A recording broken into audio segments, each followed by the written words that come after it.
Nero, gandang tanghali ulit. Ngayon, Nero, ako na may maglalakbay ulit. Papatungo ako doon sa Germany. Kay Sir David Ilagan dyan.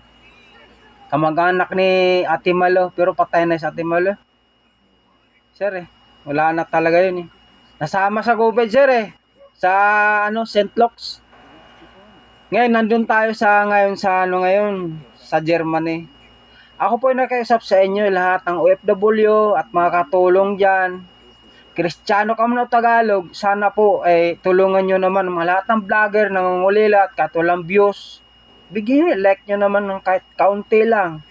Kasi iyan po sila nakakaroon ng kaunting kung baga sa kung piso lang yan piso. Piso lang yan. Huwag kayong alalahan yung piso nyo, ibigay nyo na lang dyan.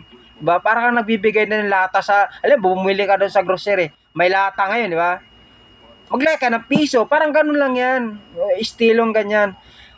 Nagpapasalamat din ako sa inyo. Lahat ng vlogger sa buong mundo, kung saan man kayo naroon, tulungan nyo. Kasi kung kaya nagpo-post yan, na kailangan din ng pera yan, pangailangan nila kung paano sila kumita. Tulungan nyo po. Sir David, kung nandiyan ka man, nakinig ka man sa akin, maraming salamat dyan. Binabati kita. Kasi matagal ka na nakatira dyan. Ako po nandito lang, naghihirap lang. Asawa ko, Sir David, tindera ni Ate Malo. Kamag-anak mo. Salamat kung ano man yan Salamat. Maraming salamat sana. Ayun lang po kahilingan ko sa inyo. Sana tulungan nyo po. OFW ko saan kayo sa mundo. Like nyo. Share nyo. Yun lang. Basta yan lang sa akin.